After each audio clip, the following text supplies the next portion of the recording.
So last week I told you that I have met someone and that I am officially ending my 5.5 year period of being single. This is quite big and important to me because for all that time, for that entire 5.5 years, I had wanted to change my relationship status from single to spoken for. And yet it had taken me 5.5 years, which is a long time. And for most of the time, I was actually actively dating and looking for someone. And yet it still took such a long time. So today we're going to delve deeper into why that happened, why this is important, and that particular reason that was stopping me from getting into a relationship is something that actually a lot of people struggle with, that particular reason. And so I want to shed some light on it because while you're in the situation, it's actually very difficult to spot that this is what's happening to you and that there is this kind of big block between you and your goal being in a romantic relationship. So what is it? What is this big block? What is this big and important thing that gets in the way of our relationship goals? Well, it's called an avoidant attachment style. An avoidant attachment style basically means that you desire a relationship, that you really want to find you're somebody special, but as soon as you start getting close to someone, your fear or anxiety about being trapped or about losing your freedom or losing different aspects of yourself, that fear kicks in and basically leads you to sabotaging that relationship, makes you find faults with it or behave in a way that will basically lead to a breakup. And it is a very tricky thing if you are the person affected with avoidant attachment style. It's a very tricky thing to see in yourself because it's not very obvious.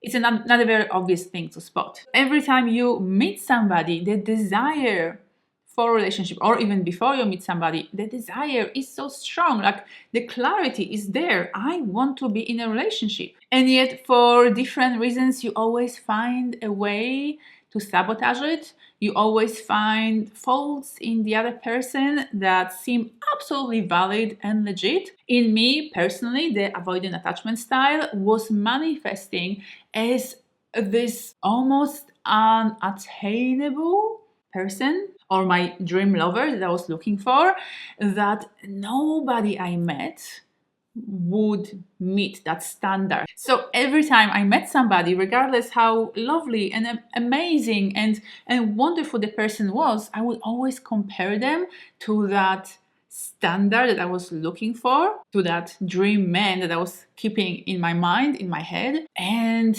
I would always find ways in which they're just not what I'm looking for. And hence they are not good enough. I need to keep waiting and searching for my perfect man. And I'll be basically a fraud if I ever agree to being with someone who is not that, who is not this amazing, special, ideal man in my head. The avoidant attachment style is actually one of three main attachment styles. First of all, there's the secure attachment style, where you feel comfortable with intimacy. You want intimacy, you want a relationship, and you feel very comfortable getting close to someone. That's what you desire. You feel good having that closeness in your life. Then there's also the anxious attachment style, where you also desire a relationship, but whenever you are dating someone, you're plagued with fears and anxiety about them leaving you or about you being not good enough. So you basically want to spend all your time with them, or as much time as possible. You want them to keep reassuring you, and you basically never feel quite secure enough in that relationship, in that connection with this person, which could manifest as extreme jealousy, for example. Whenever your partner or the person you're dating, whenever they spend time with their friends or with their ex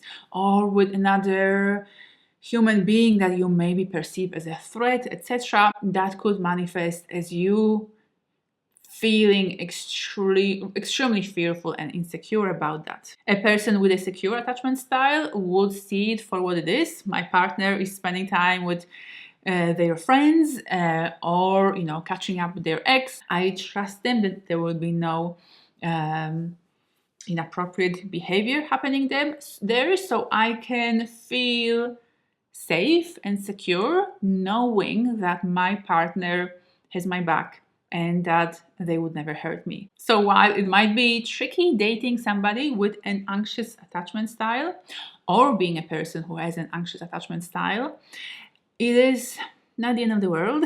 I actually did journey through my dating life in a way that in my 20s I was actually a person with an anxious attachment style. I did feel insecure. I felt not good enough for my partner, and I really wanted him to keep reassuring me that he indeed wants to be with me and he loves me and that he's not going anywhere. Now, if you think that is at all tricky to be with an anxiously attached person, oh, it is a lot harder to try to date an avoidant. So what happened for me is that I recognized in my 20s that I was this kind of jealous, insecure partner, and I didn't want to be this way. So I started working on myself, started to kind of work on my sense of confidence and my sense of independence and sense of security in my connections with other people. And I sort of overcompensated and I did actually move into the avoidant attachment style. So I basically would always just play it cool, and feel like, or develop the feeling of, okay, I don't care, I'm fine, I don't need you, I'm okay. Not because I didn't want a relationship. I don't know, I wanted a relationship the entire time. But subconsciously, on some level, I kept thinking that a relationship would limit me. So I wouldn't be able to do everything I want to do. And I wanted to do so much. I wanted to travel. I wanted to work. I was a workaholic for a long time. So I wanted to work evenings and weekends. And I didn't want a partner who would be stopping me from doing that. I wanted to keep exploring and learning new things. So all of that was happening while at the same time, I had a desire for a relationship. I talked before about trying to date an anxiously attached person and how that can be a bit tricky because you do need to help them, reassure them, soothe them when it comes to their own anxieties. But trying to date an avoidant person is so much more difficult because they will keep finding 1,000 reasons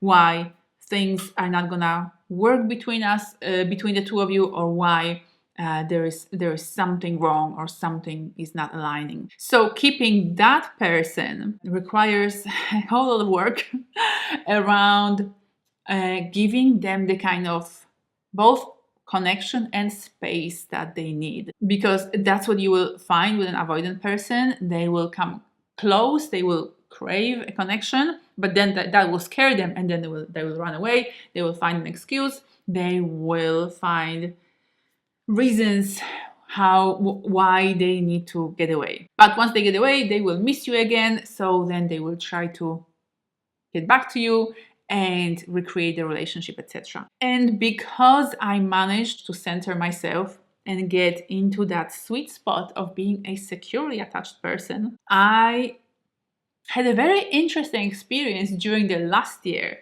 of dating. I actually came back to Melbourne exactly a year ago. So a year ago, on the 20th of September 2023, I gave myself permission to start dating again. But that time, those 12 months of dating and being on dating apps and going to events and meeting people in all sorts of different ways, that gave me such a new experience of being a securely attached person, seeking a relationship and feeling myself very comfortable connecting with each of these 6 different men. So I used to think that there were no good men out there and that it was extremely difficult to find a good person. And then from that, when I became securely attached, I suddenly saw an abundance of great men around me. What was particularly interesting was that I started spotting people who actually in that group who had an avoidant attachment style. And I was committed to keep working through our differences and then to have them break up with me and end things with me, which, because that happened 5 times with 5 of these men. It wasn't me ending things, it was each time the guy who decided that we need to stop here. So it was such a surprise and a hard thing to, I guess, handle and to see. I truly believe that wonderful relationships are not found but built. But you need to do the building. You need to give it time. You need to keep exploring together. You need to keep overcoming challenges together. And that actually makes you stronger. So if you start with an okay connection, it can turn into something magical after you've overcome things together, after you've spent time together, and after you've done all this work to keep growing, cementing, deepening what you already have. So that is my wish, both for myself and for you, that you recognize that majority of people who are currently in the dating pool are actually avoidantly attached, and that may be yourself as well. And the reason why they are avoidantly attached is because people who are secure, they are already in relationships. Because of that, being in that dating world, you will mainly come across people who are avoidantly attached. And so whenever you find yourself just completely shocked and disappointed or surprised why this person ended things with you, very likely you came across an avoidantly attached person, and the reason for them breaking up with you has got nothing to do with anything that you did. It has got to do with their own fears and anxiety about being too close to someone, too connected to someone, and so they run from you. Not because of you, because of them. And if you're the person who keeps breaking up with people, who keeps starting dates or even going out for single dates with different people, but then each time there's something wrong, and if you find that you're the one moving on from everybody you meet, then it's very likely that you might have an avoidant attachment style, in which case I do encourage you to look deeper at yourself and your own tendencies to see if you potentially are sabotaging your own dating efforts. I hope that I managed to explain all of this well. Please let me know if this makes sense and if you're recognizing yourself in one of these 3 attachment styles, and maybe if you are the avoidant one, and hence this video was hopefully helpful in helping you recognize something in yourself that you might have not seen the way I didn't see that in myself for years, until I needed a bit of a shake, to give myself a bit of a shake to get myself out of that habit. And as always, I really look forward to reading your comments and to chatting with you in the comment section below.